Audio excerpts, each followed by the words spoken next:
Voilà, donc Sophie travaille beaucoup, mais avec bonheur, c'est ce qu'elle dit dans le livre. Oui, j'essaye. J'aime mon métier, j'ai voulu redorer le blason du métier d'opticien qui est à la dérive ces dernières années. Quelles sont les dérives de ce métier? On a eu le droit à toutes les émissions télé, les opticiens sont des escrocs, tout vient de Chine, voilà, etc., etc. Un opticien, avant d'être un commerçant, c'est un professionnel de santé.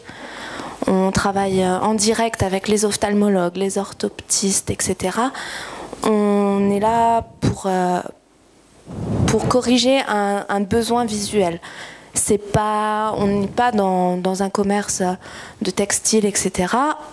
Et c'est ce que souvent les clients et les non-clients, les non-porteurs pensent de l'opticien. L'opticien est un commerçant, l'opticien est un arnaqueur. Et moi, je voulais un peu oublier ça.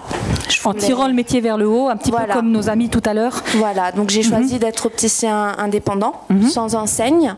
J'ai choisi d'être dans l'optique d'un commerce de proximité, dans mon village de naissance, que mes clients se sentent un peu comme à la maison, se sentent écoutés, conseillés. On est là surtout pour les aider. Vendre pour vendre, c'est pas la peine.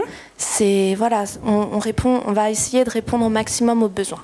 Si vous tirez un petit peu les leçons de votre expérience qui est encore jeune, quels ont été un peu les obstacles et finalement quels ont été vos atouts aussi dans ce métier que vous avez voulu changer? Le plus grand obstacle, c'est d'être jeune, parce que les banques, la Chambre des commerces, les institutions, toutes les institutions ont du mal à croire en des projets jeunes.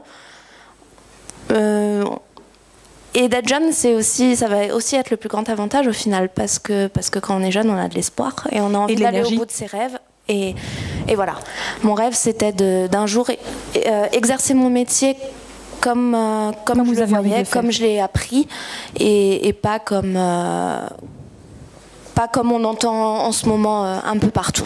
Donc vous vous donnez les moyens de votre liberté. Voilà, enfin j'essaye. Merci beaucoup. Merci. Merci.